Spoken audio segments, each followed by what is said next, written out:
네, 저는 이번 시간에 그 퓨리 마리타임에 대해서 조금 이제 설명을 좀 드려보고 제가 준비한 예시가 있거든요. 이 예시를 통해서 이 퓨리 마리타임이라는 게 얼마나 우리 그 조선 해운의 중요한 그 이정표가 되는지에 대한 인사이트를 조금 제공해 보고자 이번 시간을 준비를 했습니다.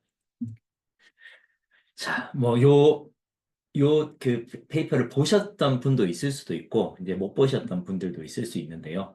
요거는 이제 그 퓨리움 마리타임이라 그래서 갑자기 좀 2023년이죠. 2023년도에 2021년인가? 갑자기 헷갈립니다. 네. 이제 퍼블리시가 됐습니다. 그 플립4 55라고 하는 유럽의 그 친환경 정책의 일환으로 마리타임에서는 어떻게 하면 그 디카보나이제이션을 실행할 수 있을지에 대한 세부 지침이 담겨 있는 그런 그 이니셔티브다라고 생각을 해주시면 되겠고요. 그걸 이제 저희는 퓨리우 마리타임이다라고 이제 불린다라고 생각을 하시면 될 것 같습니다. 그럼 여기서 이제 핵심적인 내용이 뭐냐면, 요 오른쪽으로 보이시는 이제 그래프가 요 퓨리 마리타임에서 요구하는 그 유럽에 들어오는 선박들이 이제 저감해야 되는 그 카본 인텐시티 양이라고 생각을 하시면 돼요. 이 기준선이 그 메가줄당 우리가 배가 1메가줄을 사용을 할 때, 91.16g의 CO2 이퀴밸런트를 레퍼런스 라인으로 해서 2025년, 그러니까 올해부터는 지금 2%를 줄여야 되고요. 그다음 5년 뒤에는 6%, 그 다음에는 이제 14.5, 점점점 올라가죠. 그래서 2050년까지는 80%까지 줄여야 돼서, 그러니까 지금 이 레퍼런스 라인에서 지금 요 레퍼런스 라인만큼을 줄여야 되는 그런 큰 미션을 가지고 있습니다.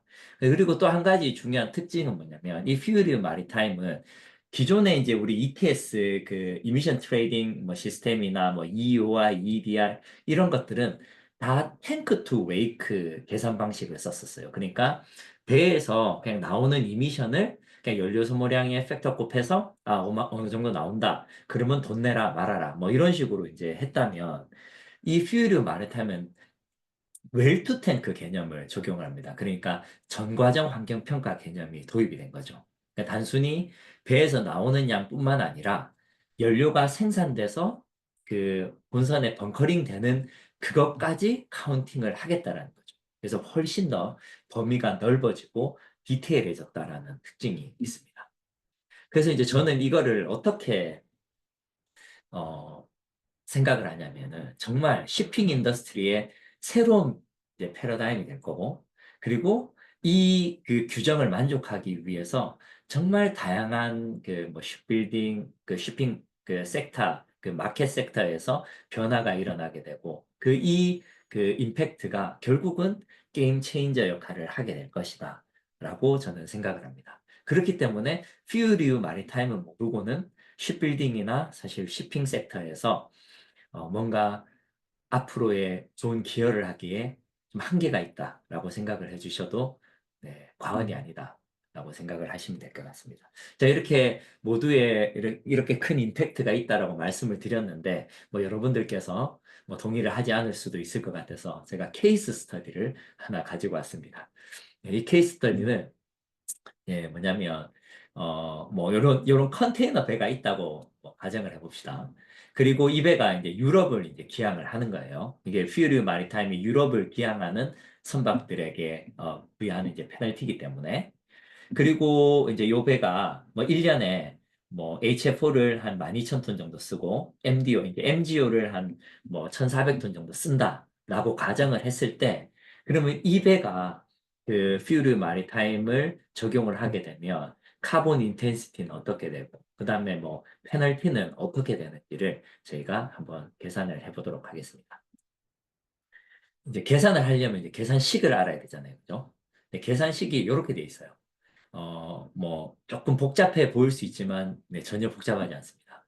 요거는 이제 우리가 계산하려고 하는 이제 카본 인텐시티 양이고요. 그거는 이제 메가줄당 CO2가 얼마나 라고 표현되죠. 결국 내가 연료를 1메가줄 뗐을 때 얼마만큼 우리 배는 CO2를 배출하느냐라는 거고요. 그리고 이제 오른쪽에는 세 가지 그 팩터들이 있는데 첫 번째는 윈드 팩터입니다. 그러니까 우리 배가 바람을 이용해서 이제 뭐 운항을 하면 이 팩터를 사용을 하게 되고 그렇지 않으면 뭐 그냥 일로 그냥 놔두게 됩니다. 그리고 요거는 이제 웰투 탱크 팩터. 그러니까 우리가 연료가 생산해서 벙커링 될 때까지의 그 환경 팩터가 이제 이 웰투 탱크 팩터가 되고요. 그다음에 탱크 투 웨이크는 뭐 여러분 잘 아시다시피 배에서 나오는 이미션 양 이제 그거를 이제 계산하는 게 탱크 투 웨이크 팩터다. 그래서 이제 웰투 탱크랑 탱크 투 웨이크 더해서 윈드 팩터 딱 곱하면 이제 이 배의 그 라이프 사이클 GHG 인텐시티가 이제 계산이 되게 되는 거죠. 그러면 이제 웰투 탱크를 어떻게 계산하느냐? 이제 계산하는 방법이 여기 있고요. 그다음에 탱크 투 웨이크 어떻게 계산하느냐? 또 계산하는 방법이 있습니다. 조금 복잡해 보이지만 제가 또 하나하나 설명을 드릴게요. 그리고 이제 윈드 팩터는 예, 이것도 이제 그 계산하는 방법이 있는데 다음 슬라이드에 또 보여드리겠습니다. 자, 먼저 웰투 탱크 모델 한번 설명드릴게요.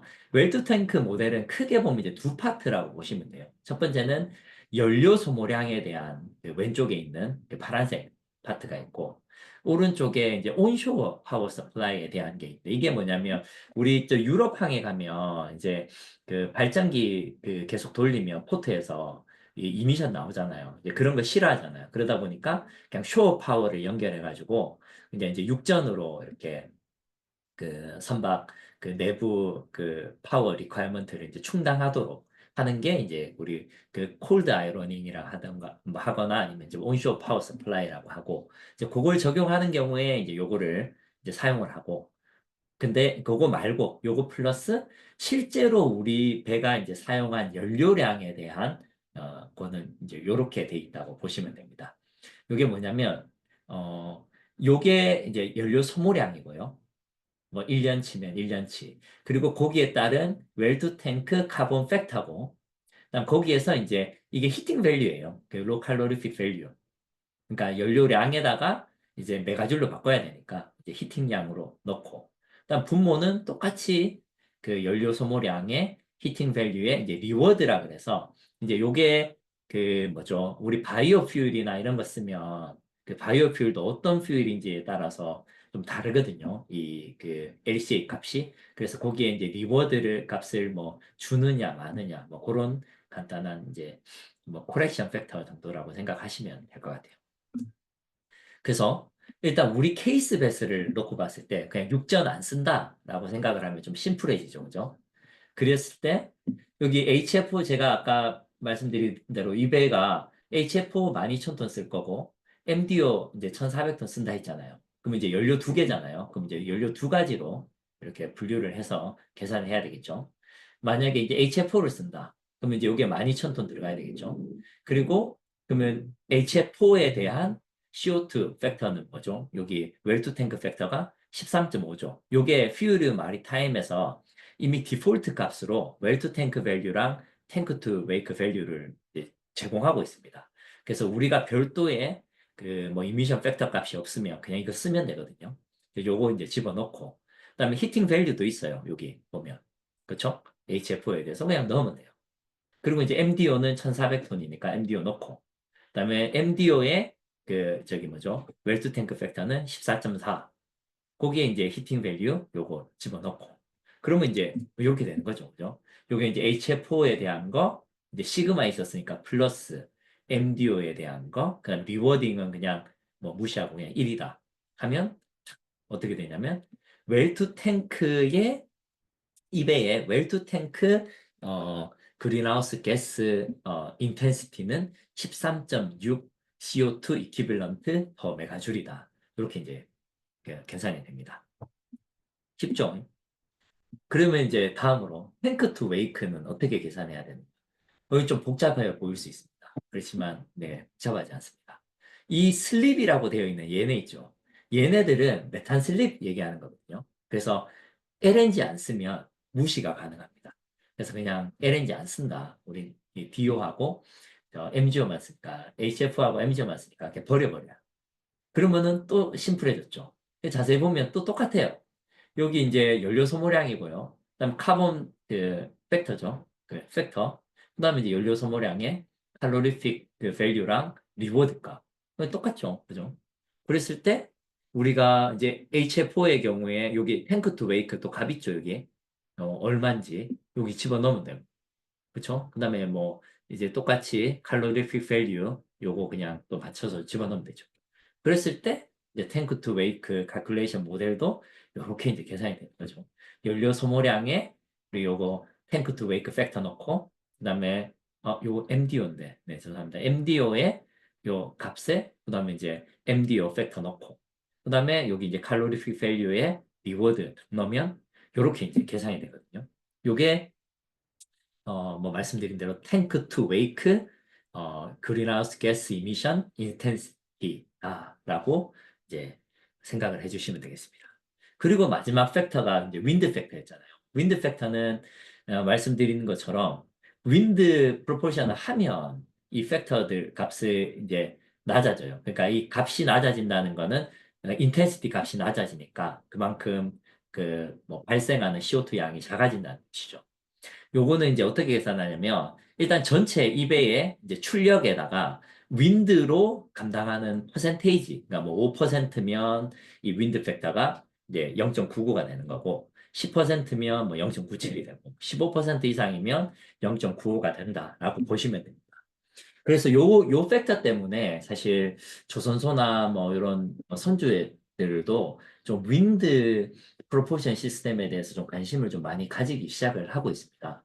특히 이제 최근에 이제 DMV 쪽하고도 얘기를 해봐도 그쪽도 이제 그 윈드 프로포션에 대한 어떤 관심과 어떤 테크니컬 매처리티를 올리기 위한 노력들을 하고 있다 그러더라고요.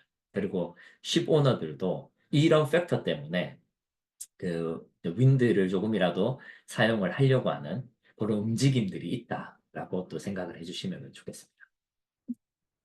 그래서 이제 전체 카본 인텐시티를 계산을 해보면 요 윈드 팩터는 그냥 우리는 그 윈드 없으니까 그냥 1이죠. 그다음에 웰투 탱크 모델이 이제 13.6이 되는 거고 그다음에 이제 탱크 투 웨이크가 77.9가 되는 거죠.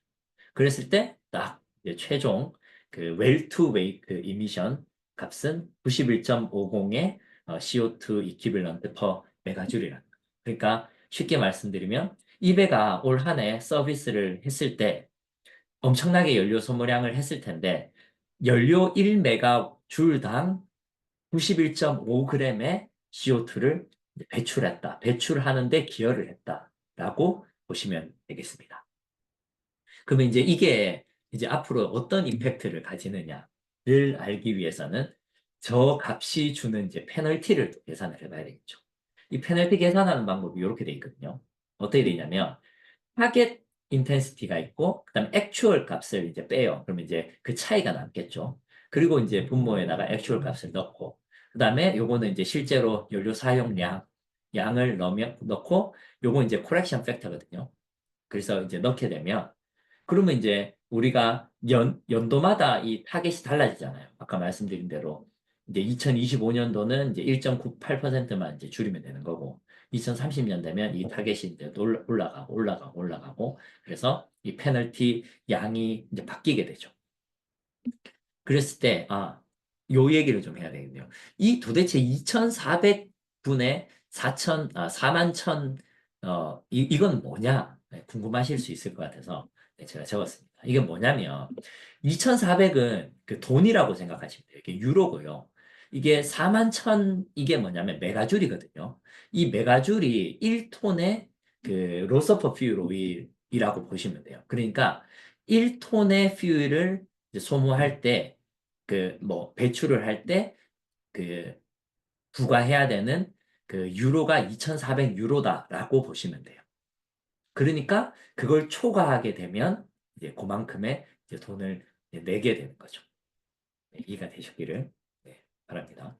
이게 다시 말씀드린 4만 천 요게 1톤, 1톤의 그 저유황유가 가지고 있는 이제 에너지 함유량이고요. 그다음에 2,400이 이제 벌금, 그러니까 톤당 내야 되는 벌금이기 때문에 이렇게 코렉션 팩터가 들어갔다라고 생각하시면 됩니다. 그랬을 때, 자, 우리 케이스 다시 볼게요. 자, 요게 이제 액추얼 우리 그 아까 계산했던 인텐시티 값이죠. 그리고 요거는 뭐냐, 타겟. 아까 레퍼런스 라인이 91.16이었잖아요. 거기에 2%면 89.34거든요. 그러면 요게 타겟이고, 요게 액추얼일 때, 요 이제 거기에 나누기 이제 액추얼 하면 뭐 얼마 값이 나오겠죠, 그죠?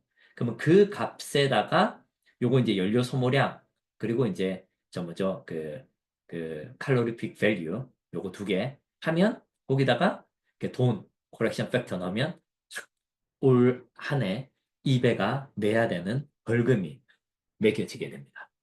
그게 이제 75만 3천 유로라는 거죠. 그건 굉장히 크죠, 금액이. 그죠? 살짝 못 미쳤을 뿐인데, 그죠? 한 1.5g 못 미쳤을 뿐인데, 1.5g, 거의 한 2g 정도 못 미쳤을 뿐인데, 이 돈이 어마어마하게 하죠. 그래서 이 우리 그 윈드 팩터나 이런 것들이 굉장히 뭐 별로 그 중요 안 해 보이지만 굉장히 크다라고 생각을 하시면 될 것 같아요.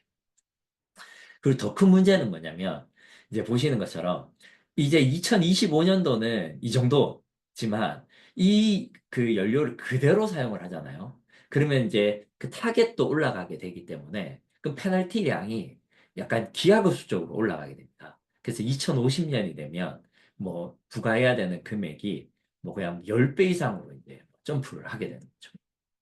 대단하죠. 10배가 아니라 100배인가요? 네, 100배 이상으로 점프를 하게 되죠.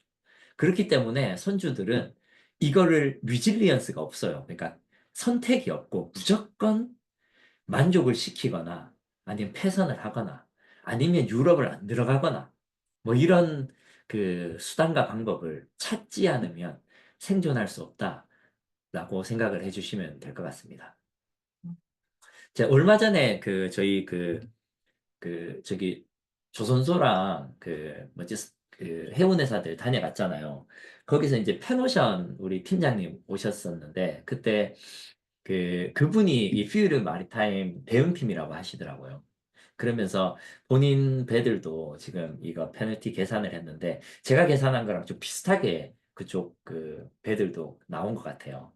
그러면서 제가 이제 여쭤봤거든요. 그러면 이렇게 페널티가 나오면 이거는 어떻게 누가 감당을 해내야 되냐 그런 질문을 했더니 일단은 이제 뭐 선사에서 부담을 직접적인 부담을 하기에는 뭐 결국 한계가 있으니까 화주로부터 어쨌든 이거를 이제 받을 수밖에 없게 된다. 뭐 그렇게 이제 얘기를 하더라고요.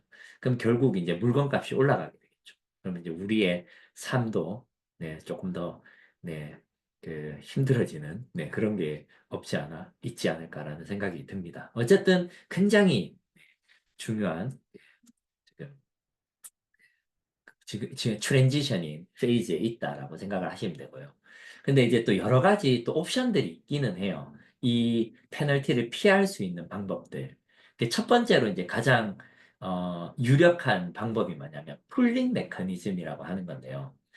쉽게 말씀드리면 이제 어떤 배가 이제 한 배가 있는데 이 배가 그 저기 라이프 사이클 인텐시티가 훨씬 이제 다른 배들보다 작은 거죠. 그러니까 초과 달성을 하는 거예요. 자기가 내뿜어야 되는 것보다 훨씬 적게 내뿜으면 그거를 다른 배들이 이제 가지고 갈 수가 있어요. 그러니까 이제 예를 들면 이런 이제 열척의 뭐 컨테이너 배가 있는데 이 배들을 그냥 기존의 뭐 화석 연료를 떼게 되면 이만큼의 이제 돈을 내야 되는 거예요. 근데 똑같은 배인데 여기에 이제 이메탄올 배 하나를 집어넣었어요. 근데 이 배가 굉장히 많은 그 양의 카본 인텐시티를 세이브해 주는 뭐 그런 그게 있다고 생각을 하면 여기서 배출하는 이 양들이 여기가 흡수를 해주는 거예요. 그래서 얘네들이 전체로 이제 빵원, 이제 페널티를 안 물 수 있게 되는 이제 그렇게 되죠. 그러려면은 그루핑을 잘해야 되겠죠. 뭐 어떤 배들하고 이런 친환경 배들을 잘 그루핑을 해가지고 얘를 마진을 이제 제로로 만드는 그런 것들이 예, 하나의 어프로치로 대등하고 있습니다. 근데 여기서 또 재밌는 거는 이 그 배들이 꼭 자기 회사 배일 필요가 없어요. 그냥 남의 회사 배도 되고 그러다 보니까 또 새로운 비즈니스가 형성이 될 수 있겠죠. 예를 들어 우리 회사 배에 친환경 선박 배가 많아요. 그러면은 다른 회사 배가 좀 그 우리 여기 풀링 메커니즘에 좀 넣어줘 하면은 뭐 일정의 뭐 대가를 받고 뭐 이렇게 넣어준다든지 뭐 아니면 이제 얼라이를 뭐 잘 맺는다든지 뭐 그런 쪽으로 또 하나의 좋은 그 뭐지 컨설턴시 같은 비즈니스 모델들이 생기지 않을까라는 생각도 듭니다. 그러면 이제 마지막으로, 그럼 우리 스트라스 코리안들은 어떤 역할을 해야 되느냐, 이런 부분에 있어서. 정말 많은 역할들을 저는 해야 된다고 생각을 하거든요. 첫 번째로는 지금 가지고 있는 퓨리오 마리타임을 통해서 향후에 그 뭐 선박 연료라든지 그 뭐 운항 패턴이라든지 아니면은 뭐 선종이라든지 이런 것들을 예측하고 또 뭐 그 솔루션들을 제안해 줄 수 있는 그런 역할도 해야 되고요. 또 더 나아가서 우리가 이제 LCA를 하는 사람들의 관점에서 보면 지금 이 퓨리 마리타임에서 제공하고 있는 이 웰투 탱크와 탱크 투 웨이크의 값은 디폴트 값이거든요. 그러니까 그냥 평균값 아니면 그냥 유럽에서 그냥 통용되는 값인데 사실 이 값은 모든 선박마다 달라야 되고 모든 연료마다 다 달라야 되거든요. 그래서 이 만약에 선주나 아니면은 뭐 그 오일 그 프로바이더들이 실제로 본인이 생각을 했을 때 자기 연료는 이 웰투 탱크 값보다 더 낫다라고 생각을 한다면 자기가 자체적으로 LCA를 해야 돼요. 해서 그 결과값을 성급의 승인을 받아야 돼요. 그럼 성급의 승인을 받게 되면 우리는 HFO지만 웰투 탱크 값이 뭐 10.5다 예를 들어 이렇게 되면 그러면 이제 우리가 그 쉬핑 그 뭐죠 인더스트리에서 그 값을 쓰면 제가 아까 말씀드린 요거에 그 2g만 차이가 나도 이렇게 큰 돈이잖아요. 그러면 이 웰투 탱크 값이 몇 그램만 우리가 줄일 수 있으면 페널티를 피해갈 수 있는 아주 큰 그 좀 뭐랄까요 드라이빙 포스가 된단 말이죠. 그렇기 때문에 이런 그 작업들, 그러니까 디폴트 밸류에 머무르는 게 아니라 케이스 스페시픽한 LCA들을 계속 수행을 해서 선사들 그리고 올 프로바이더들이 자체적으로 연료마다 이런 웰투 탱크 값들을 가지고 벙커 딜리버리 노트에 이제 기재를 해서 공급하고 판매할 이제 하게 될 거다라고 생각을 하고요. 거기에 LCA 전문 그 기관들이 참여를 해서 이런 그 LCA 프로세스들을 이제 진행해주고 뭐 서티피케이션 그뭐 프루브를 받는데 이제 기여를 이제 해야 된다라고 생각을 하고 그게 이제 우리 스트라스 클라이드가 또 할 수 있는 그런 역량이 되지 않을까라고 이제 생각을 합니다. 네, 그리고 또 이제 뭐 마찬가지로 말씀드렸던 것처럼 이런 풀링 메커니즘들이 굉장히 중요한 역할을 한다고 말씀드렸잖아요. 그래서 이런 부분들을 우리가 잘 이해를 해서 어떤 선사의 어떤 그 선단이 있다고 하면 우리가 어떤 식으로 친환경 선박을 몇 대를 어떻게 만들었을 때 이 페널티를 가장 줄이면서 서스테이너블한 shipping 비즈니스를 할 수 있는지 뭐 이런 거에 대한 컨설턴트도 할 수 있겠죠. 그리고 이제 마지막으로 또 이제 이런 그 디지털 플랫폼을 제공하는 기관들이 있습니다. 뭐 선박마다 퓨리 마리타임 패키지나 아니면 뭐 그 CII나 이런 것들을 제공을 할 때 그러면 이제 이런 값들이 그 디지털 솔루션에서 이제 뭐 이렇게 뭐랄까요 이제 모니터링 되고 컨트롤 될 수 있잖아요. 그런 부분에 대한 이제 알고리즘이나 뭐 등등 이런 부분들을 이제 스트라스 클라이드가 함께 참여를 해서 기여를 할 수 있지 않을까라고 생각이 듭니다. 일단 네, 오늘은 네, 여기까지 하도록 하겠습니다.